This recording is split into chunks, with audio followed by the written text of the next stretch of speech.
Divorces में alumni की जो डिमांड है वो कितनी अनरीजनेबल है। आप ऐसे इंटेंशन से अपने रिश्ते में हैं जहां आप सिक्योर नहीं हैं, जहां आपको अंदर से ना सिक्योरिटी फील नहीं होती है। फ्यूचर और प्रेजेंट किससे चल रहा है? पैसे से। और जो फ्यूचर का कि मेरा क्या होगा, वो जो डर है वो कलयुग की पहचान है। अभी बुरे समय से ज्यादा प्रेजेंट में मेरे पास क्या ब्रांड है या मेरे पास कौन सी गाड़ी है, इस बात की ज्यादा। हेलो कपल्स, हम इस सीरीज को कंटिन्यू कर रहे हैं और हम दूसरे इंपॉर्टेंट पॉइंट पे बात करेंगे जो है आपका फाइनेंशियल डिस्ट्रस्ट। रिश्तों के कलयुग की सीरीज पे हम बात कर रहे हैं और जैसा मैंने कहा था कि मैं हर पॉइंट पे डिटेल में बात करूंगी, आज हम उसके दूसरे इंपॉर्टेंट पॉइंट पे बात करेंगे जो है फाइनेंशियल डिस्ट्रस्ट। अब फाइनेंशियल डिस्ट्रस्ट एक बहुत बड़ा मुद्दा है कलयुग का। आपने अभी रिसेंटली बहुत सारे केसेस देखे हैं, बहुत सारे यूट्यूब वीडियोस हैं, बहुत सारे इंस्टाग्राम वीडियोस हैं, ऐसे बहुत सारे फेसबुक पे आप देखेंगे जहाँ पे डिवोर्सेस में एलुमनाई की जो डिमांड है वो कितनी अनरीजनेबल है, कितनी ज़्यादा अनरीजनेबल है। कितने सारे केसेस आपने 2025 में देखे थे जहाँ पे लोगों ने सुसाइड किया क्योंकि वो एलिमनी देने के फाइनेंशियल बजट में नहीं थे और फिर उनको बहुत ज़्यादा डराया गया, हम तुम्हारी बेइज्जती कर देंगे, हम तुम्हारे माँ बाप को भी बेइज्जत करेंगे, और अल्टीमेटली किसी के पास सुसाइड करने के अलावा रास्ता नहीं बचा, जो कि बहुत दुख वाली बात है। ये एक गलत तरीका है। लेकिन ये बात तो हो गई जहाँ लेडीज मांगती है, बट पैरेलली मेल्स क्या करते हैं? अगर आप शादी में होते हैं तो मोस्टली ऐसा होता है कि तुम अपना करो, मैं अपना करता हूँ, या कोशिश होती है कि एक का ज़्यादा और दूसरे का सेव हो जाए। तो यही सारे फैक्टर्स हैं डिस्ट्रस्ट के। जब आप ऐसे इंटेंशन से अपने रिश्ते में हैं जहां आप सिक्योर नहीं हैं, जहां आपको अंदर से ना सिक्योरिटी फील नहीं होती है, तो आपका पहला डर होता है कि मेरे फ्यूचर का क्या होगा। सिंपल है, अगर आज मेरे पास सिक्योरिटी नहीं है तो मुझे कल का ही तो डर होगा कि मेरे फ्यूचर का क्या होगा। और फ्यूचर और प्रेजेंट किससे चल रहा है? पैसे से। हमें भी पता है घर से बाहर निकलते हुए बिना पैसे के कुछ नहीं होता। तो जब फ्यूचर चल ही पैसे से रहा है, जब पैसा इतना इम्पोर्टेंट हो गया है, तो मैं उसके लिए सोचूंगी ही। तो जहां मुझे रिश्ते में सिक्योरिटी फील नहीं हो रही, मुझे ये विश्वास ही नहीं है, ये ट्रस्ट ही नहीं है कि ये मेरे को कुछ मेरे लिए फ्यूचर में कुछ है, तो मैं डर से ऑपरेट होंगी और वो डर मुझे ये डिस्ट्रेस क्रिएट करवाएगा। जैसे अभी मेरे पास एक केस आया था जहाँ पे हस्बैंड और उसके इन लॉ उसके पेरेंट्स कोई प्लॉट देख रहे थे, कोई प्रॉपर्टी के लिए देख रहे थे, और बहुत लंबे टाइम तक मुद्दा यही चलता रहा कि किसके नाम हो। तो हस्बैंड तो रेडी था, वाइफ के नाम कर दो, वाइफ के नाम कर दो, क्योंकि पता है कि अच्छा लॉन्ग टाइम रहेगी। बट पेरेंट्स को था कि क्योंकि पेरेंट्स भी बहुत जगह से इन्फ्लुएंस है, पेरेंट्स ने कहा कि पता नहीं कब छोड़ के चली जाए, पता नहीं कब छोड़ के चली जाए, कुछ पता चलता है आजकल समय का। तो वो लोग भी कहीं से इन्फ्लुएंस थे। अब ये बात जब वाइफ को पता चलती है, ऑब्वियसली एक घर में जब रहते हैं आपको पता चलती है, आपके हस्बैंड बता देते हैं कि वो ऐसा कह रहे हैं, जो भी बात उनकी बात हुई वो बहुत डिटेल बात है, लेकिन यहाँ से इन लॉज का डिस्ट्रस्ट दिखा। अब ऐसे डिस्ट्रस्ट के माहौल में लड़की का इनसिक्योर होना भी सही है और वो इम्पैक्ट हस्बैंड पे भी आता है कि क्या पता छोड़ के चली जाए। अब अगर ये दोनों वर्किंग है तो भी ये एक दूसरे को पैसे उतने ही देंगे जितनी रिक्वायरमेंट है, जितने हैं, और अपना अपना सेव करेंगे। ये गलत तरीका नहीं है। तरीका गलत ये है कि इसके पीछे छुपा जो डर है, जो इनसिक्योरिटी है, और जो फ्यूचर का कि मेरा क्या होगा, वो जो डर है वो कलयुग की पहचान है। क्योंकि पहले ये सब अनसेड होता था कि आदमी कमा रहा है, औरत चला रही है, और डिवोर्स कम होते थे, लोगों का भरोसा अपने पति पे पूरा होता था। उसमें भी बीवियां कुछ पैसा जोड़ के अपने पास रखती थी कि बुरे समय में काम आएगा। लेकिन अभी बुरे समय से ज़्यादा प्रेजेंट में मेरे पास क्या ब्रांड है या मेरे पास कौन सी गाड़ी है, इस बात की ज़्यादा चिंता है। तो फ्यूचर जब आपको नहीं देख रहे होते और इधर इनसिक्योरिटीज ज़्यादा हैं, तो फाइनेंशियल डिस्ट्रेस बढ़ेगा, बहुत ज़्यादा बढ़ेगा। नॉमिनीज लगाने में ऑब्वियसली, क्योंकि हम इस सिस्टम में हैं, तो हम हस्बैंड है तो वाइफ को बनाता है, वाइफ है तो हस्बैंड को बनाती है।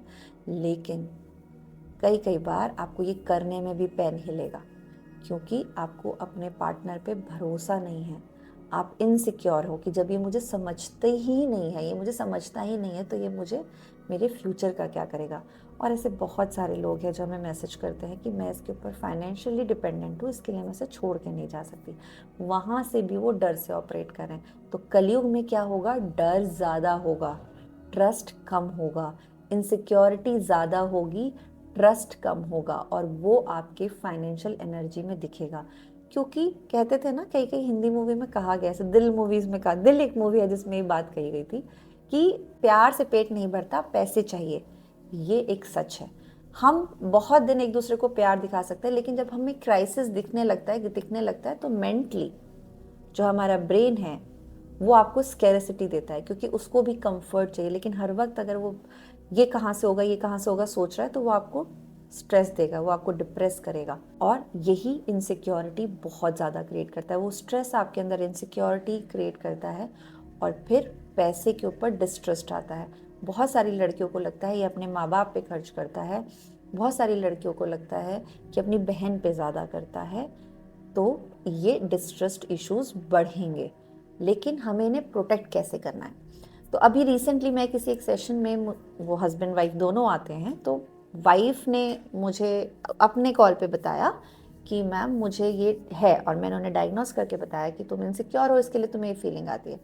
फिर मेरा हस्बैंड के साथ कॉल था, और मैंने हस्बैंड को यही समझाया कि उसका डर जायज़, मतलब उसका डर जायज़ है, एक हद तक जायज़ है। मैं ये नहीं कह रही आप अपने पेरेंट्स के लिए मत करो, बट ये सोचो कि आपके पूरे एक्सपेंसेस, और इस केस में विमेन अभी वर्किंग नहीं है, तो मैं दोनों के लिए बताऊंगी। जिस केस में सिर्फ मेल्स अर्निंग है और उनको पूरा घर देखना है, पेरेंट भी और वाइफ भी, उस केस में मेल्स को एक कैलकुलेशन, चाहे वो अपने आप बैठे, चाहे अपने अकाउंटेंट फ्रेंड के साथ बैठे, चाहे अपने सीए के साथ बैठे, देखें कि पूरे एक्सपेंसेस कितने होते हैं, इंक्लूडिंग इमरजेंसीज, इंक्लूडिंग मेडिकल, घर का राशन, और जो भी आपके घर के हिसाब से चलता है। उसके बाद वो कुछ परसेंटेज का कुछ हिस्सा अपनी वाइफ के लिए ज़रूर सेव करें।